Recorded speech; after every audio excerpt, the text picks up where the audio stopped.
2 ans de François Hollande à l'Élysée. On en parle avec notre invité, un de ses proches, Robert Hue. Bonjour, sénateur, président du mouvement unitaire progressif. L'information ce midi, François Hollande, pour ces 2 ans, sera l'invité exceptionnel d'RMC et de BFM TV demain matin, 8h30, 9h30.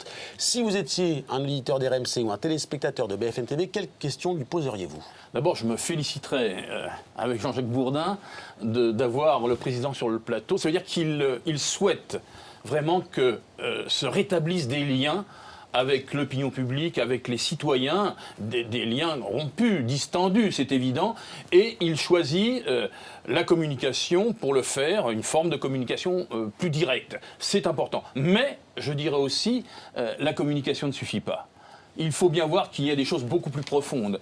Et le peuple de gauche, qui aujourd'hui prend ses distances avec le président, le peuple de gauche a besoin d'un choc de gauche. Il a besoin d'entendre un certain nombre de choses qui résonnent mieux dans ses oreilles qu'un pacte de responsabilité qui apparaît assez déséquilibré et simplement tourné vers le patronat, l'économie. Il y a donc à prendre en compte cette idée. On parle de retournement économique, puisque le président lui-même a avancé cette idée.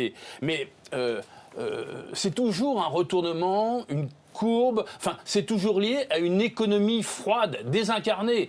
Il n'y aura pas de retournement économique sans les hommes, sans les citoyens. Ça veut dire qu'il faut donner des signes de gauche, des signes importants, me semble-t-il, qui ne sont pas donnés. Là, les signes qui sont donnés apparaissent pour beaucoup comme, à nouveau, des signes où la rigueur va peser sur les couches moyennes, donc ça ne va pas. Il faut donner des signes structurels.